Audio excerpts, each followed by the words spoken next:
Hello listeners, Jordan here. I just want to let you know that you can listen to Nighttime early and ad-free on Amazon Music. Include it with Prime.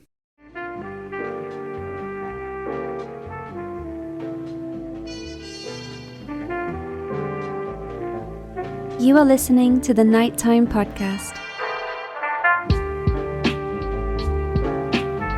Hello listeners, and welcome to the 14th volume in the Nighttime Podcast's listener-contributed Encounters with Creeps series. If you're new here, I'm Jordan Bonaparte, and Encounters with Creeps is a series in which my pal Madeline Klein and I provide nighttime listeners a platform to share their many unpleasant experiences with people they consider to be creeps. Tonight, Madeline and I are going to present the next batch, the 14th volume of listener-contributed Encounters with Creeps. We're going to hear stories connected to hotels, end-of-life care, boyfriends, roommates, and of course we're going to hear about coworkers. So let's not waste any time here. Welcome to the next round of Encounters with Creeps. Mrs. Madeline Klein, it's been a while, I think. I want to say it's been like almost a month, probably 3 weeks. Yeah, we've had a busy period of time. We're back, and we're back with something great. What I always look forward to is our Encounters with Creeps episodes. I'm shocked that we're on volume 14 of these, which, we usually have maybe 6 or 7 creep stories on each Encounters with Creeps episode. I don't even know what 7 times 14 is, but we've broke down a lot of creep stories on this series. And we just keep getting more and more. It's insane. It is getting wild. For people who are new to the show, we're going to have a lot of people listening to this volume 14 that haven't heard the prior series, because I was a guest on the Morbid podcast last week, and that is like akin to being on, I don't know, Joe Rogan for weird people and not insane people, I guess. Yeah, I like that. Yeah. The good weird people, not the bad weird. But for people new to the show, let's tell them what this is. How would you describe Encounters with Creeps? What are we doing here? I would describe Encounters with Creeps as just a listener-led Romp? podcast. Romp, yeah. We've invited listeners across the globe to share us stories about the times that they've had an encounter with a creep. That could be a weird coworker, a clingy online date applicant, a weird neighbor, a random encounter at the park, God forbid at the public pool. We've had a few of those. Well, and sometimes it's like is this a creep? Or is this a misunderstanding? And we will be the judge and jury if that comes up. And the way we usually start the show is, as an appetizer, we'll choose a creep story that has made the news in Canada for whatever reason. And I got one for us tonight. I think maybe you'll have more to add to this than I, because you may have been in a position in a medical setting where you had to reveal, I don't know, some of your intimate parts for whatever reason. I don't know if you always use female doctors, but maybe there was a time you had a male doctor. But listen to this story and then tell me how you'd react to this. A family doctor in Toronto has been suspended for 3 months after failing to follow proper protocols while examining a patient's breasts and making inappropriate comments about her body. At a hearing held by the Ontario College of Physicians and Surgeons in March, Dr. Barami did not contest that he engaged in professional misconduct towards a female patient at an appointment in October of 2020.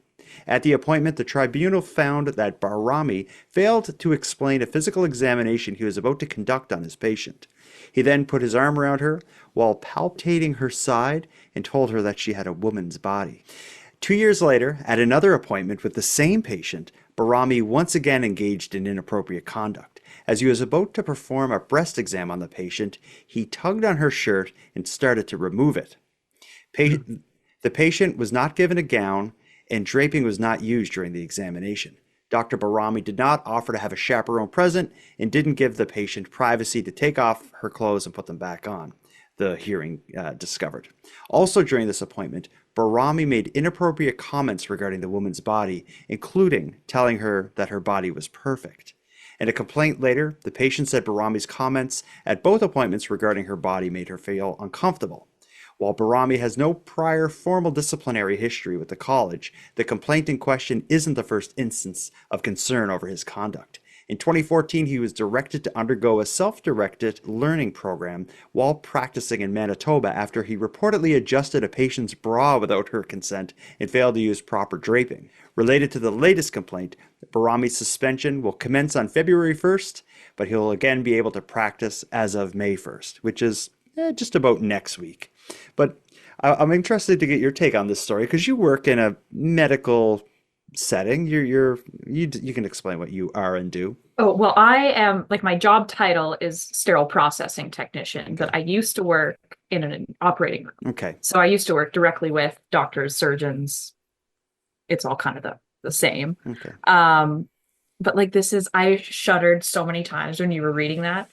But my main concern is, so this creepo clearly just has no clue. He's totally out to lunch or is just purposely creepy. I don't know. Mm-hmm. But like, first, what's a 3-month suspension? Yeah, seriously. As right? if it's like a vacation. He's probably going to go to his vacation home. Mm-hmm. And second, they're like making him take like courses. Mm-hmm. Can you really teach appropriateness?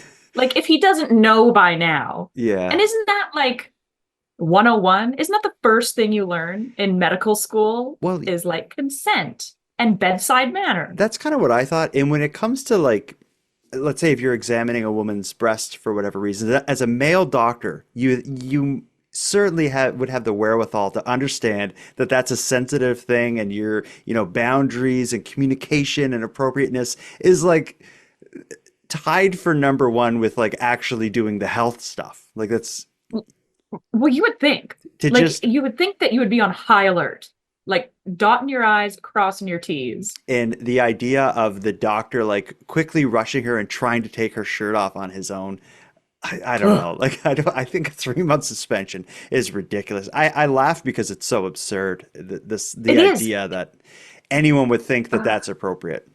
And then the comments on top of that, like he can't even plead ignorance, being like, oh, like that's just how I practice. I generally rate my patients, and she scored a perfect for shape. Oh, he sucks. My God. Well, this reminded me of, we'll just quickly gloss over this, but a few years back in the city, a doctor named Dr. Poon, and I'm not kidding. Why did you say his name? What's the reference there? Poon is like a slang term for vagina. Okay. Did you know that? Did you just make me say that? I wanted to hear you say it. Now you are the creep. Okay. But go on. But he was ironically found guilty of like sexual misconduct. A Dr. And I was like, what are the odds? Good God. Didn't see that one coming. No. God. This here doctor, though, although it's and I guess this is a good starting story for us because this is about the level, maybe a bit beyond the line of the creep encounters we're looking for. We want to hear on this show and on this series stories that like get close to the line, but maybe don't go past it to become sexual assault. I think what he did is probably maybe a little further than what we like to highlight. Oh, yeah. Well, like I said previous, like we like to decide where on the broad spectrum the creep encounters fall under. And a lot of the time, the creep encounters go into predatory real estate, if you will. In that range. Yeah. And that's predatory. Yeah. But yeah, I think there's no, we don't need to go to the jury on this. I think this guy is a creep. Oh, I'm just waiting for more victims to come forward because there's no way that's the only woman he did that to. Well, let's get into it here. So this has been, it's been a little over a month since we've done a Creep Encounters episode. So I've been sitting on some really good listener contributed stories of encounters with creeps. We have them from all over the spectrum of coworkers that are weird, random encounters. We have our roommate. We have a creepy dad. We have hotels. We got all sorts of things. And actually, we even have someone calling just to give general advice for people who may encounter creeps. And I'm excited to play that one for you because I thought like this person needs to hang out with Madeline. They're like the same energy. Nice. You'll see what I mean. Let's start with let's start dark with end of life care. How about that? I'm very intrigued. I need to know more about this.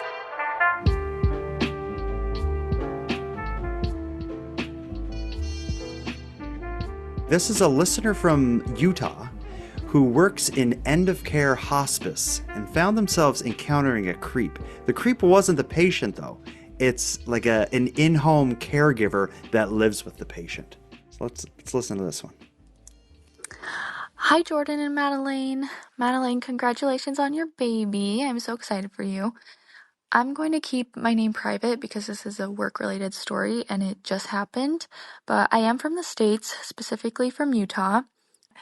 So I've been working as a nursing assistant for 6 years, and when I started listening to Creep Encounters, I was surprised that I didn't have anything extraordinary to tell you considering my line of work, but I spoke too soon. So I work in hospice, which is end-of-life care. So I go into people's homes and I give them showers and baths, like bed baths. I recently got a new patient last week who lives with a caregiver that he pays to take care of him. I heard that the caregiver was kind of a strange dude, but nothing too crazy. So the first day I go, this guy tells me I have a very natural beauty and a nourishing presence, whatever that means.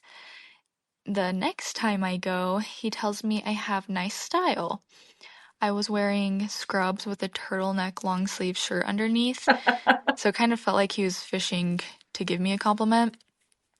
But he didn't leave it at that. He told me that a lot of women feel the need to show a lot of nakedness to feel attractive, and that I don't. I thought that was pretty weird, but then he walked me to the door and he said he had to tell me something and I needed to listen to the explanation to understand. He said to me, "I am so in love with you." But he didn't stop there. He said he didn't love me in an inappropriate way and not in a way he wanted to steal me away from my husband because that happened to him and he wouldn't do that to someone else. He continued to say that it's easy to find things to love about me, and it wasn't like that with his ex-wife. He had to try and find things to love about her. I can't even remember what I said. I'm 24 and this guy is like somewhere in his 60s. So he's much, much older than me, literally my dad's age. I was just in shock. That's not the first time I've had a male at work tell me they love me, but this was different and super weird because it wasn't a patient, it was a caregiver. Anyways, I asked my supervisor if we could go together after that because I didn't want to be there alone. Rightfully So so. today we went together for the first time. He acted very awkward, and he went in his room when I got there. But when we went to leave, he was waiting for us at the door, wearing quote-unquote nice clothes. He was in slacks, a button-up shirt, suspenders, and a fedora. And he was in pajamas when we had first got there, so he changed while we were with our patient.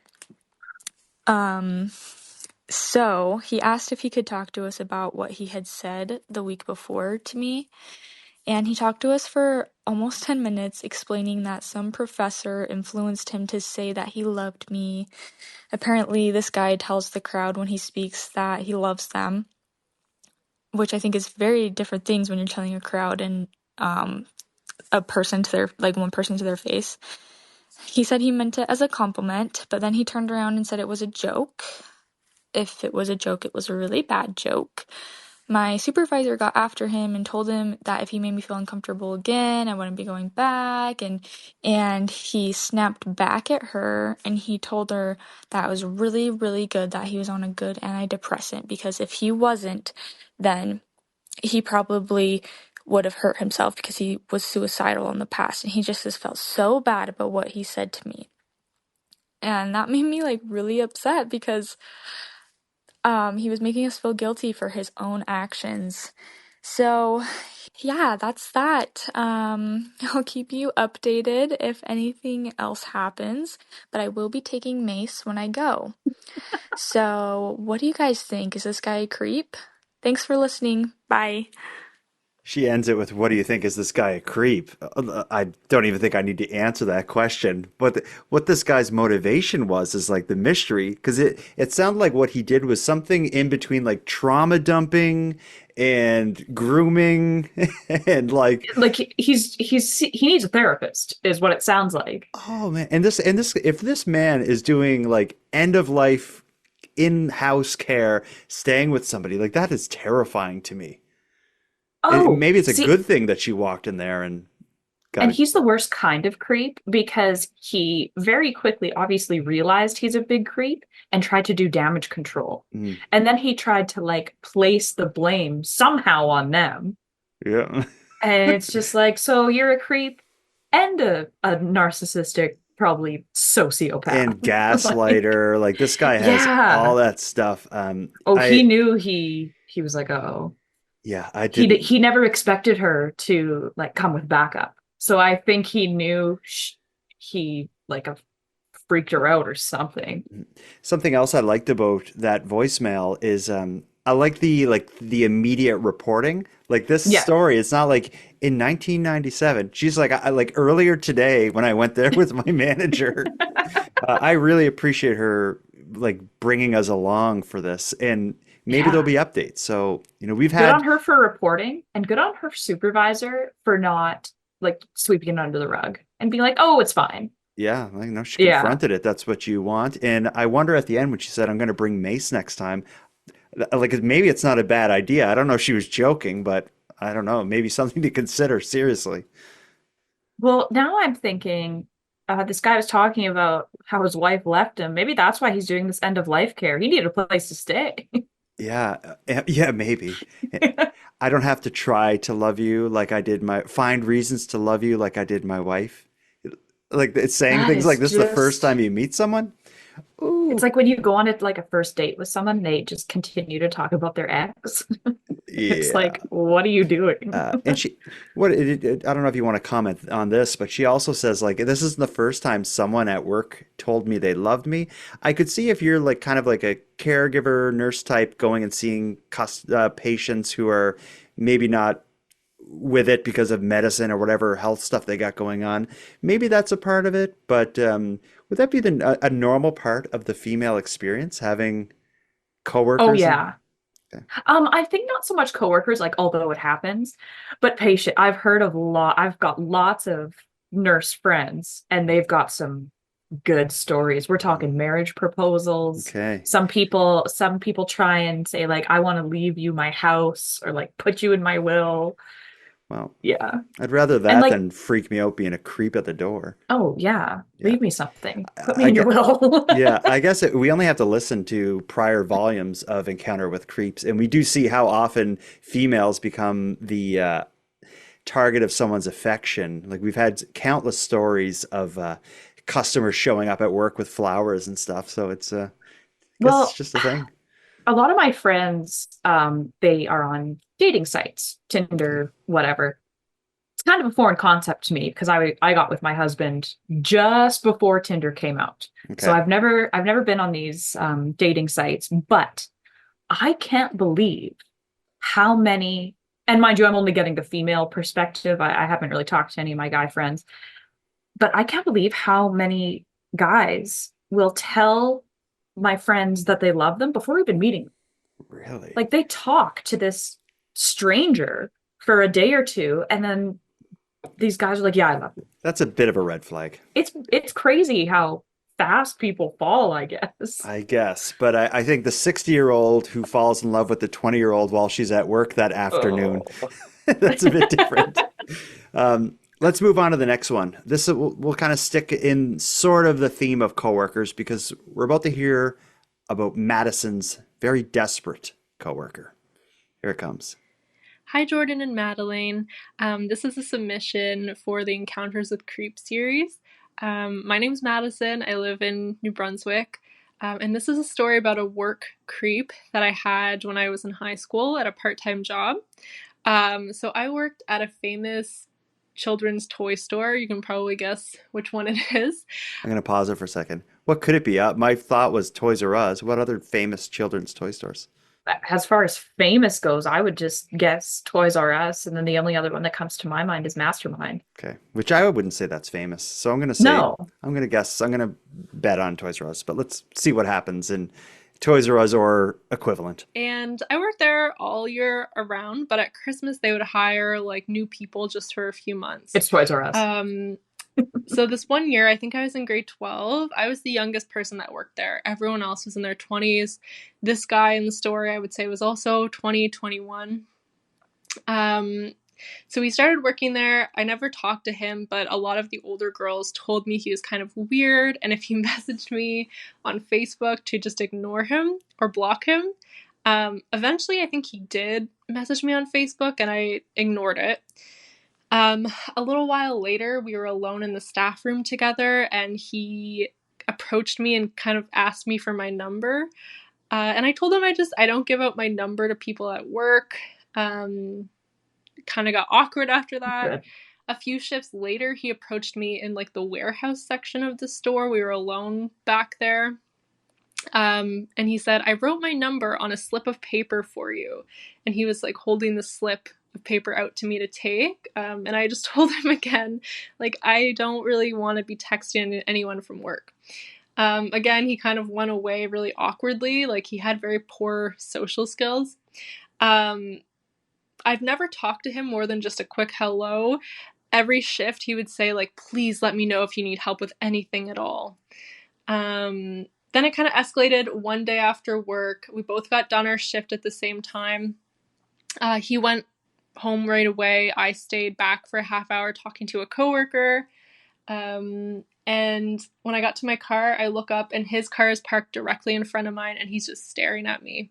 So I speed out of there, making sure he's not following me. Then probably the creepiest thing that happened, it was around Christmas. I saw a Christmas card by my work stuff. So I get in my car and read it. It's filled page to page of that card with like professing his love to me. And inside, taped to the card, was a monogrammed bass pick. I play bass and I don't know how he knew that I played bass or knew what my initials were. I don't know. So I told my manager and they basically put us on separate shifts. But yeah, that was my work creep story, and yeah, hopefully never have to see him again. Okay, so this is a good one to discuss if this guy is a creep. I think a big red flag that points to him being a creep is the fact that from the very beginning she's warned, like by the other girls, if he messages you on Facebook, block him and don't respond. He's already kind of shown his true colors to the others, and whoever the manager of this place is, it should have been dealt with before this point if that's already kind of the reputation around work, but maybe it didn't get to the level that they actually complained or something. Well, like giving someone your number, like that's just him shooting his shot, I guess. But like after she says no once, let it go. You shoot it once. That's why they call it your shot, not a shot. You should never take multiple tries at getting a coworker's number. Well, no means no. If you have to coerce it out of them. Mm-hmm. Well, not even, what would you call what he did? Like he asks her, she says no. So then he writes his on paper and finds her like alone in this warehouse area. Like, I have my number on this paper. Like, if I wanted to text you, I would have accepted the number exchange before. She should have explained it to him that way. And also, is a bass pick different than a guitar pick? You'd know. Often it's like a thicker, heavier pick, but I don't want to insult her, but a true bassist uses their fingers. And bass players listening will know, like, some bass players would be like, a pick, disgusting. Well, yeah, I was like, I don't think I've ever seen a bass player use a pick. Mm-hmm.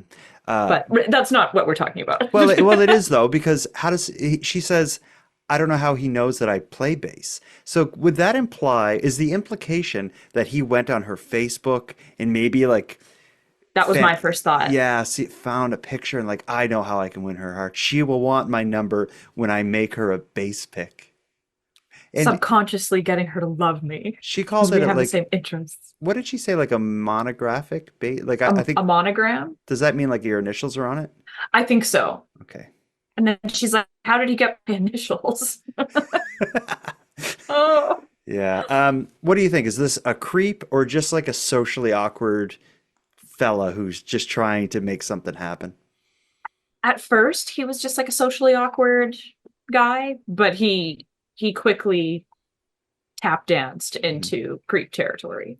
Was it the card with the base pick, or was it the card that had the entire insert like covered in writing? Because how much do you want to write in a coworker's card? You generally you write like 3 lines and you try to find some joke. And that's if you have like a rapport. Yeah, and if not, you just write "Happy Birthday, all the best," and you only Yeah, sign it because your boss is like, "We're making a card for her. It's her birthday." You're like, "Okay, right. happy birthday." But if you have like a lot to say on that card, you may be a creep. Well, yeah, especially yeah, if it's not being reciprocated, just one line and end it. Yeah, for real.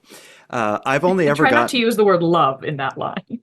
Yeah, that's true. Yeah, I forgot the context of what he was writing is professing his love in that card. Yeah, Yeah. that's definitely stay on the topic of like happy birthday.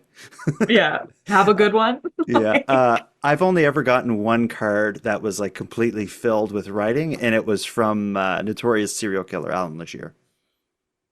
Oh, that's He sent me a right. Christmas card that was cover to cover writing. So when I think of a someone who scribbles way too much in a card, I think you're a creep. Oh, I can't agree with that because I have one specific friend. Her and I have been friends for years and years. Okay. We don't even just exchange cards for like birthdays and Christmas. We'll exchange cards just like for fun. And we always try and write each other lots of stuff in them. Okay. It's just kind of our thing. That sounds so Girls, you sweet. know? Girls. Yeah. Um, well, let's move on. So those are our two coworker stories. Let's hear about. I got a good one. This is from Mike, who grew up in Durham, Ontario, and he shares a story about the time he was, I guess we can call this sexually assaulted by a group of 90s ravers. Before we hear the story, though, maybe you were too young for it, but were you involved in the rave scene at all? Or do you even know what I'm talking about? I was involved a little bit in like the 2012, 13, 14 EDM scene, which Okay. is adjacent to the 90s rave scene. Probably not nearly as cool, but we had some good Okay. times. I was never like into it, but I did have friends who were into it, and I was like around in that period of time. I had a couple friends I can think of that like got deep into the all night drug fueled dance parties, listening to awful music like Sandstorm. Do you know what I mean by Sandstorm? Yes. Like that sort of thing. Drinking like I don't know, like alcohol that has a bunch of caffeine added to it just so to help you dance all night. But anyway, when I That's hear called ecstasy. yeah, but I remember even a time when it was like they would bring like soothers or something and you'd suck on it so that way if you took like ecstasy you wouldn't grind your teeth down while you were dancing. Yeah. But anyway, what an awful time in society. Weird. Yeah, It but was gum in the early 2010s or 20 whatever 10s, yeah. uh, let's hear about what happened to Mike in Durham and how it involves 90s ravers. I'm excited for this one. Hello, Jordan. This is Mike. I am a longtime listener, first time caller. I was just listening to your latest Encounters with Creeps episode where you mentioned my old hometown of Durham, Ontario. And I do have a story going back to my days growing up in that area. I was in school, high school, and my encounter with creeps, well, it's a bit unusual. I was in I believe it was a home economics class, and I kind of I joked around a lot in the class, and there were two young ladies in the class that didn't appreciate my sense of humor, and they I think they were kind of rave kids. They had their hair dyed green and different colors. This was like the late 90s. And anyway, I was joking around one day, and they both walked right up to me and spit all over me, like all over my hair, my clothes, everything. And then they said how great I'd be in bed or something like that. And I was just What? really, really upset by that. Obviously, that was not something I expected anyone to do. So just because I could, I had them wrote up for sexual harassment. I was probably the only male student to ever do that in that school, but I didn't appreciate being spit all over, and they got detention for that. So yeah, just thought I'd share that little story. Love the show, and all the best. Thanks. Bye. Uh, I don't know if times have changed, but I feel like nowadays in this kind of climate, I feel like sexual harassment and sexual assault wouldn't get you detention. I hopefully it would get you expelled, but Hmm. spitting on someone's, you can get charged for assault. Yeah, and you should. Like What that's just so gross. yeah, absolutely gross. What were these people doing? I'm trying to understand I their don't motivation know. because there's some the way he described it, there was something he did that they didn't like. Maybe to them he was annoying or whatever. And I could see Right. lashing out at the annoying guy in class or who you perceive to be the annoying guy. But to like spit at him, all over him, and Ugh. then kind of talk about how good he would be in bed, I'm just like it's confusing. It is. It's just like nothing adds up here. And it's like if they were going for to confuse him and just kind of rattle him, bravo. Yeah, and I think like going to the teacher or whomever to have them written up as he described it, I would like request like a wellness check or something. Like these people sound insane. And then a restraining order. Yeah, Like, like yeah, get me the hell out of there. oh, that's so weird. Hmm. Is this is this Huh. creep behavior though? Because I don't know if if it's creepy as it is just like bizarre. As soon as they mentioned how good he would be in bed, they got creepy. Hmm. Yeah, that is Yeah. creepy, but I almost feel like they did that probably because they could sense like it would be shocking and upsetting for The him. shock value. Yeah, it's like they wanted to get him, so they like spit at him and then they like just got graphic and dirty with him Well, to so now upset I him. need more information about what his jokes were, because he said they didn't appreciate my humor. What about your humor did they not Mm. appreciate? Are you suggesting there's two sides to this story? There could be. Was the humor like, did it have underlying like misogyny? It doesn't make what they did right, but I Mm. need to know why they didn't appreciate his humor and why they retaliated with that. That specifically, yeah, yeah. I think this is a story that we need a bit more information on what exactly he did because their motivation is with what we know is confusing and illogical. Right. Like we're just trying to get onto how they're thinking. Well, I think we're doing journalism is what we're doing. Oh, that's correct. Yes.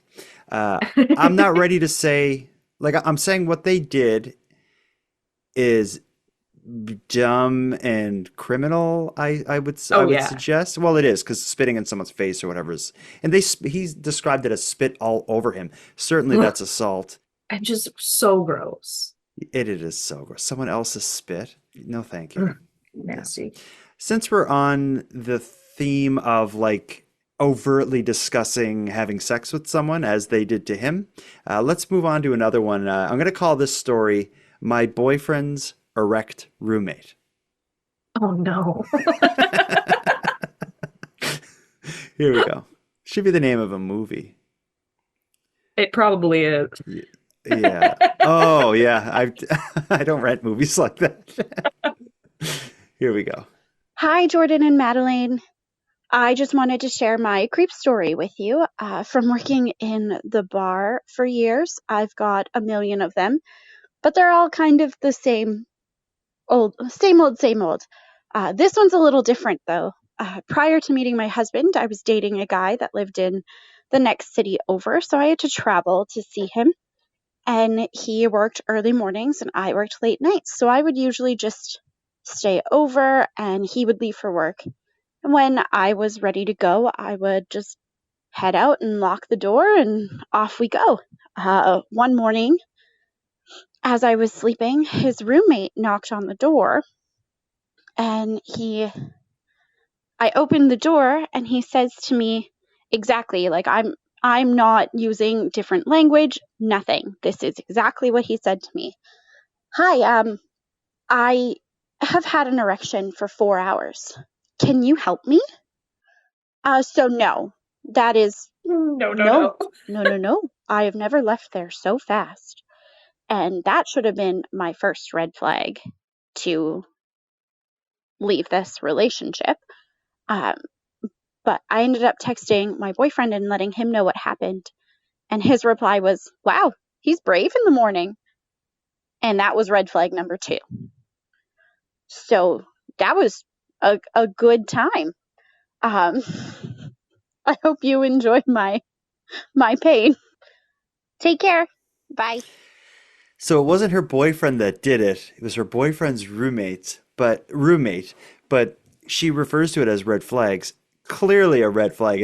If you're dating a guy to the point that you're like staying over his place and like kind of getting yourself ready and leaving like after he's already gone for work. If you're at that point in your relationship and his roommate does this and the guy you're dating just kind of laughs it off, oh my God, be done with him. Oh yeah, like if he doesn't punch him out and move and like, yeah, that's there is no behavior. other response than to it's unhinged behavior. And like 4 hours, go to the hospital. Like that's... Yeah, how did that happen? Well, I've heard stories of people taking like the medicine, like the erectile dysfunction medicine, and like having like those kinds of problems. But other also than being that, bit by like a spider, I've heard. Bit where? Like, I didn't ask. Okay. But yeah. Either way, like, I'm pretty sure that's not normal. I don't know. And like, that's just so creepy. Help yourself. Get away from me. Yeah, what was he expecting to happen? He you know what it is? For the last 4 hours, this guy was in his room watching porn where like these sorts of things play out okay. You're so right. Yeah, and he's like, the reason he's had an erection for 4 hours is because he's been watching porn for 4.5 hours. And it was probably like 10 a.m. Yeah, he's been up all night watching porn and it's like it's kind of like, you know, someone plays a violent video game too long and then they go out and do some horrible thing. This guy watches too much porn and his worldview is so distorted that he thinks this is going to turn into like the stuff of dreams. Instead, it involves her like being like, no, no, no, no, no, and storming out of the house and breaking up with the guy. How many relationships did this guy cost his roommate? My question is, has it ever worked? I don't know. If you don't try it, I guess, but... I guess. I was going to say, he probably thought to himself, the worst thing she could say was no. And she did 4 times. Yeah, no. Definitely a creep. Unquestionably. A creepy thing to do. A creep and like a douchebag, just like, who would do that to make someone feel like, of course you're going to make her feel so uncomfortable first thing in the morning. Like, come on, buddy.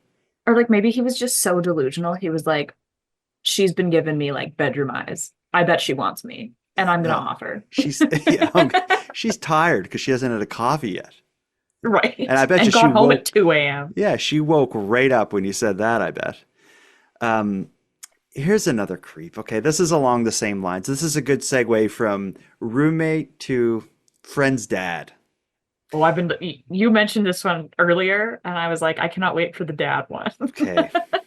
This is, we'll call this story My Brother's Friend's Creepy Dad. This story comes out of Brampton, Ontario. We've had a few stories from Brampton. I Weird think place. So. Hi there. This is my submission for Encounters with Creeps. This story comes from the late 90s or really early 2000s in the suburbs of Brampton, Ontario.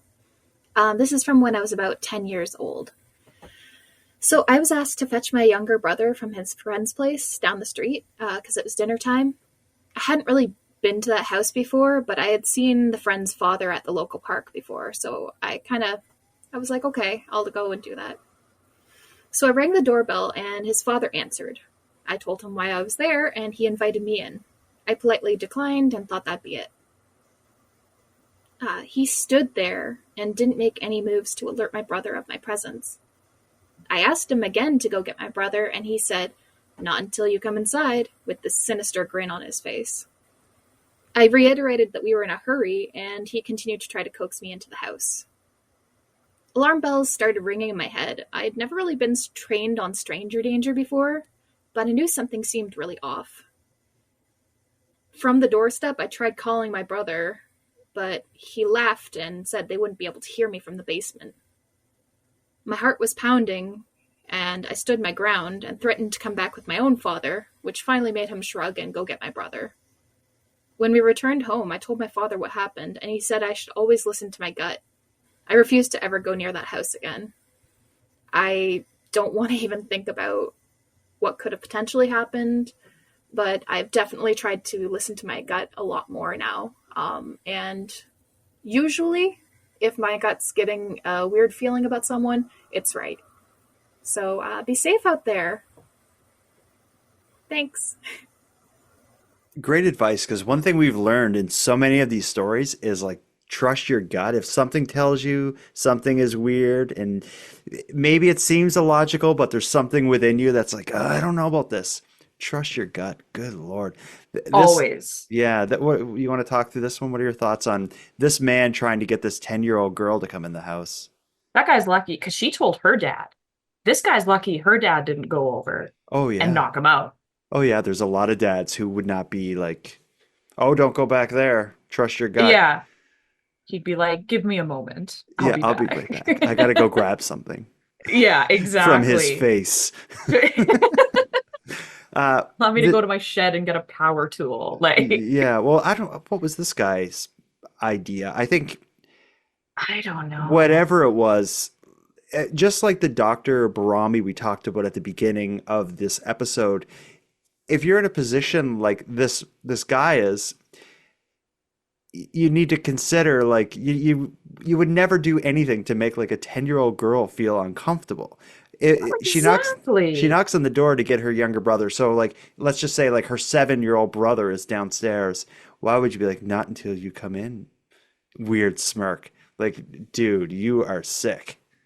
Like, and he would, for sure, had dad gone over and been like, what's your problem? He would have been like, oh, I was just like teasing. I'm kidding with the kids. Come on. But like, she clearly showed signs of like being uncomfortable and probably scared. And like, she had to threaten her own father coming over. Like, that's, and like, reassess your audience if that's the way you tease. Yeah, she also said that she was yelling too. Like, she yelled to her brother, like, Jimmy, come on up. And he's like, he can't hear you. Ugh. This guy's a creep. Oh, yeah. Mm-hmm. I hope that they never let her brother go over there again. If I was the dad on the receiving end, oh yeah, my kids would never be going over there again. Ugh, yeah, that poor kid.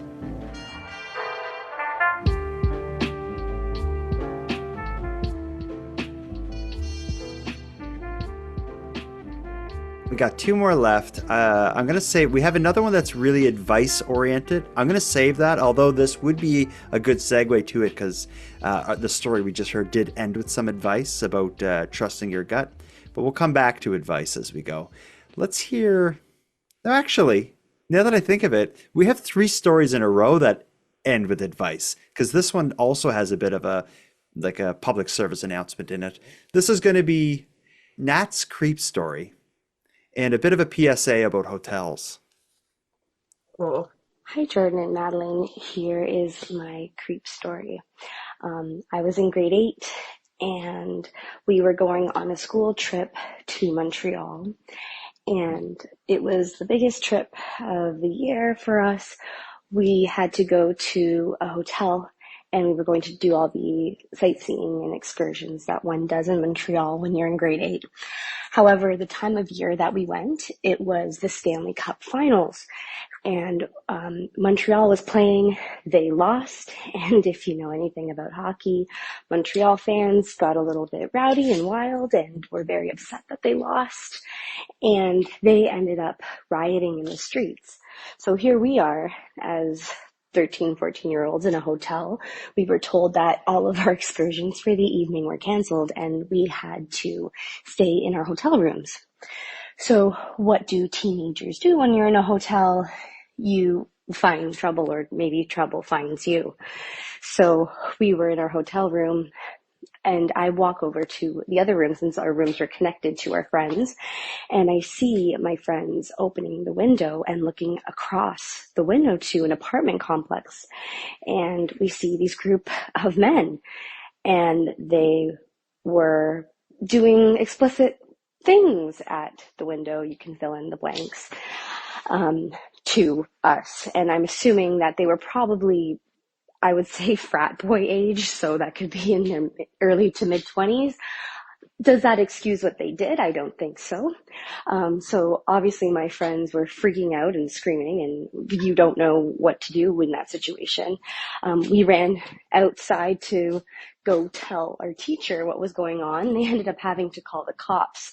The cops went to that apartment complex and found that room, and they had to tell them to obviously stop what they were doing. I don't know if they got charges later or not. That's neither here nor there.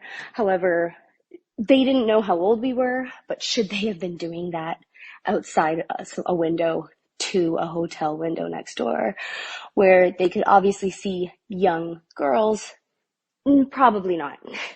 So I guess that just goes to tell you, please don't do anything in a window or have people looking at you. Just from that point on, I've always been super cautious about windows, and if someone's changing, or even if you're sleeping, just always close those blinds because your privacy is important to you. So that's my story. Thank you so much, and you guys have an awesome podcast. Always enjoy listening. Bye now. So I guess our options are creeps or idiots.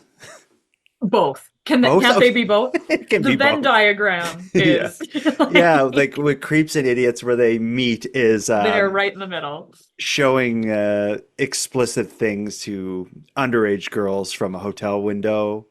Well, and I just want to know, first, how many were there? And second, who came up with the idea, and why were the others like, awesome idea? Yeah. Like this, you are right. Let's do this. And if it's like a group of 4 guys in a room, right? Together doing this, like what is going on in that? What music were they listening to? Rave music. Rave music from the 90s. That is a really odd thing for a group of guys to do. And imagine their stupid faces when the cops showed up. Oh, like, yeah. Ooh. Like, whoa. We didn't think they'd tell on us. Yeah, we could get in, like, you could get in serious trouble if it's underage. You could get on a list for something like that. Yeah. Like, so what they were doing, I don't know what they were doing, but I'm just trying to think that these frat boys being idiots, I could see like mooning someone out a window and like being like, ha ha ha, like we just mooned someone. But I have a feeling what they were doing was different than that. I have a feeling the girls wouldn't have been so traumatized enough to tell their teacher if it was just their ass. Yes. Okay. Yeah. And if it isn't just their ass, that's where I'm like, the guys are in the room doing this together. Like, what is happening? Like, it's not funny. It's just like, what is happening? What are you guys doing? Like, and is this how you have fun? Is this how you pass the time? Like, they are like some serious creeps. Hey, you guys, check it out. There's young girls over in that hotel. Come to the window. Oh man. The cops going over though, like that, yeah, that must have scared the hell out of them, and justifiably so. Like, yeah, I don't know. But then again, it's like I'm playing devil's advocate. These guys hopefully didn't realize they were underage. They would at least have some like plausible deniability. But still, if it was still a random adult that you're doing that to. Well, and it's not like it was clearly on purpose. So there's a saying that says you either have a naked window neighbor or you are the naked window neighbor. Talk through that. You know? No, I don't. Talk through it. You either have a neighbor that you constantly see like walking around in their underwear, topless, or you are that neighbor. Okay, because I'm just thinking I don't have one. Me neither. Oh, no. But I often think about how often I walk around like with no pants on. And I'm like, oh. Damn. I think I've even taken the garbage out with no pants on. Oh, really? Because I'm like, you know what, no one's gonna see me. This is okay. I hope we get a creep encounter story from your neighbor. Right. It's not like people, your naked window neighbor isn't doing it on purpose. They're not trying to get a rise out of you. It's just like, oh, but so-and-so isn't wearing a shirt again. These people are different though. These guys exactly. And yeah, I'm sure there was some alcohol in that room, but I bet you everybody sobered right up when the cops showed up and said, like, like there's kids over there, right? That you're. And you can't tell me that you think 13, 14-year-olds are like your age. Even from across, which is 20s. Yeah, even from across away, you would know. I would hope so. Yeah, these guys are creeps. I guess ultimately our goal is to decide if this is an encounter with a creep. Yes, it is. Yes. Now, let's end with a bang. I got a good one here. Her name is Erica, but she may be my spirit animal. She is giving feedback on some prior stories we talked about in previous Creep Encounter volumes. We talked of a story about breastfeeding at one point, and we've talked multiple times about public pools or having children be nude in public, and that being kind of the lure that brings the creep over. And she's giving like kind of her thoughts or maybe some advice on how to handle those situations. This is a good one. Hey, Jordan. Hey, everybody listening. This is Erica from Vancouver Island, and I am listening to the most recent Encounters with Creeps. I have lots of creep stories, but I'm going to spare you those today. I just wanted to chip in my 2 cents on something. I'm listening to the part of the episode where you guys are talking about children being nude in public or women nursing in public. And I had 2 little kids that I breastfed, and I have a counterpoint to the argument of it's a good idea to be allowed to do it, but you wouldn't want to do it because of all of the onlookers and the pervs. I think for me personally, that's why I did it. I would whip out a titty wherever I needed to get it done and feed my kids, and I wouldn't let creepy old men in Alberta at the time stare at me like, oh my goodness, the side of your boob. I would do it and make eye contact with those people. And if anybody was giving me a vibe while I was doing something with my kids, like getting them changed or nursing them, I would stare back because the reason that people feel uncomfortable doing this in public is because shying away from it lets those creepy people win, and these conservative old dudes that think it's disgusting and sexualized to have your breasts out to feed your baby or letting your kids run around in the buff when they're tiny and it's hot out.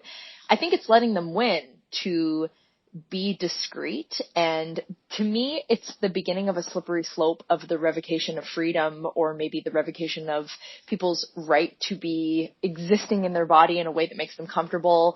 I just think it sets a really bad precedent and is a very conservative move for the people that would like the freedom to not exercise the freedom because of fear of either judgment or discomfort provided by the people that would seek to oppress it. So I say whip out a tit anytime. I say let your kids run around naked. If you see someone filming them, karate chop that phone into the water. But I don't think your kids should suffer because there are creeps out there. And that's just my 2 cents. You don't have to play this. It's all good. You feel free to chop it up however you want. But I just feel really strongly about that. And I think that people should just fucking do it. And we shouldn't let the weirdos dictate how we live our lives. Love the show. Have a good day. I like her. I do too. And she's right. Oh yeah, she's right about all of it. She speaks facts. Yeah. If you see someone filming your kid at the public pool, karate chop the phone out of their hand into the water is a good one. I like that. But I really and like. She's right. Oh, absolutely. I really like the mental image of her breastfeeding a baby at the mall and noticing like a weirdo like looking over at her and then just staring at him while you're breastfeeding. Like that, there's no creep that could handle that.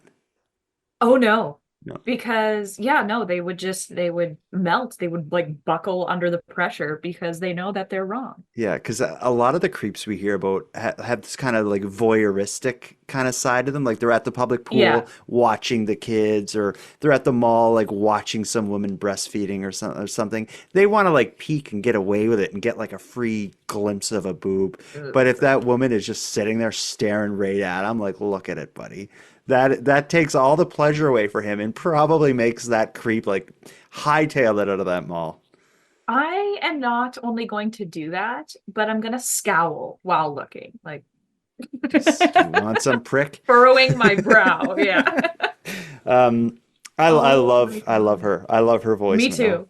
Yeah. Well, and I actually, you and I follow each other on Instagram, and she just reminds me of, I just shared a video of a woman, and she's holding her little baby, and she goes, "This is exactly how you should deal with unsolicited parenting advice." She stops, and you can hear that it's her voicing it over. And it says, you really shouldn't hold your baby so much because it's going to develop an attachment issue. And she looks and goes, "Go f yourself." Yeah. So that's what I bet that was her. Yeah. That was Erica's video. That was Erica. This was quite the collection. So we're at the tail end of it here. We have I have enough creep encounters in the can for another 2 episodes, but we're always looking for more. So if everyone listening right now has a creep story, we want to hear about them. So go to nighttimepodcast.com/contact. That webpage has a built-in app that allows you to record your creep encounter. Don't worry about misspeak or whatever else. I can clean it all up before it goes to air. But do it now. I'm dying to hear about the time you encountered a creep. Have we gotten any that we haven't aired that is the creep? And like they're almost like, I don't know, not asking if they're the creep, but are they like trying to justify their creepiness? Have you gotten any of those? We've never had any creeps like come forward and like who self-identify as creepy, but we did have one guy a while back. I don't recall. It was probably like around like volume 10 or maybe 9, where it was a guy kind of describing something, and I think we both said like the person leaving this voicemail is the creep in the situation. But I don't I think he was a trucker, and he made a joke about like killing someone. Yes, this is, yeah. And he goes, "Oh, good. Can I get a ride?" I'm like, "Yeah, sure. Fine. Let me move the 3 dead hookers out of the back. No problem." He turned around and walked away, and I said it really loud, too. That was the one time I think we ruled that the caller was in fact the creep. Right. But no, we've never had like, "Hello, I don't want to say my name because I'm a creep, and here's what I do." And that would be interesting if we did get calls from creeps. Maybe they aren't actually always creepy, but like they did something, and in hindsight they were like, "Oh my God, that was so creepy." I would like to get that. I will reveal something that's upcoming. Is I did receive a message from a listener who they didn't send us a voicemail yet, but they've had a creep encounter with somebody who seems to have kind of targeted their profession. And I'm working on getting a collection of stories about a super unlikely profession that was targeted by one prolific creep. So that's going to be coming in an upcoming episode. So okay, I'm looking forward to this. I'll give you a hint. It involves sleep therapy. Oh no. Mm-hmm. And I guess allegations of a fetish related to sleep therapy. I've already revealed too much. Okay, well, we'll come back. All right. Well, let's wrap this up. Madeline, how does volume 14 compare to all the prior volumes? Is this a good one? This is, I was actually just thinking, I was like, this might be our best yet, or worst, whichever, however you want to think of it. I think we say that every time. I do always enjoy doing I'm running out of material. Yeah. I always enjoy it though. That's for sure. Me too. All right. Well, let's wrap this up. Madeline Klein, you take care of that beautiful baby. I do like when we get voicemails from listeners who are still now congratulating you. Me too. It's so nice. And I just posted on TikTok, and I don't want to put her on TikTok because I've got a big following on TikTok and not everyone needs to see her. But I posted, and you can kind of like just see the side of her head. And lots of people are like, oh my God, like congratulations. Because I haven't really announced that I have a baby on TikTok yet. So that was really nice too. The big hint was when you didn't post for 3 months. Oh, it's been longer. Okay. I started my hiatus when I was like 6 months pregnant. I was like, I'm over this. I'm over it. All right. Well, we'll be back soon for another edition of Encounters with Creeps. But I think next on our list, we've been cycling between an Encounters with Creeps episode, a Do You Want to Date an Inmate episode, where you and I look at dating profiles of incarcerated criminals in Canada, and then our standalone stories. So I think we're due next for a standalone Canadian crime story. So we'll be back with that soon. I think so. Perfect.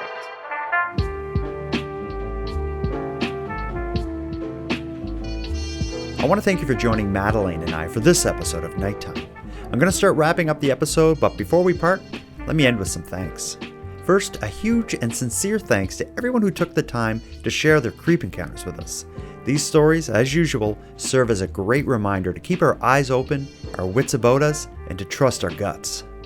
And to any listeners who have a story to share that haven't already done so, we're going to be doing a whole bunch more episodes in this series, and we'd love to feature your story. You can share it with us at nighttimepodcast.com/contact. If you got a story to share, go to the site now.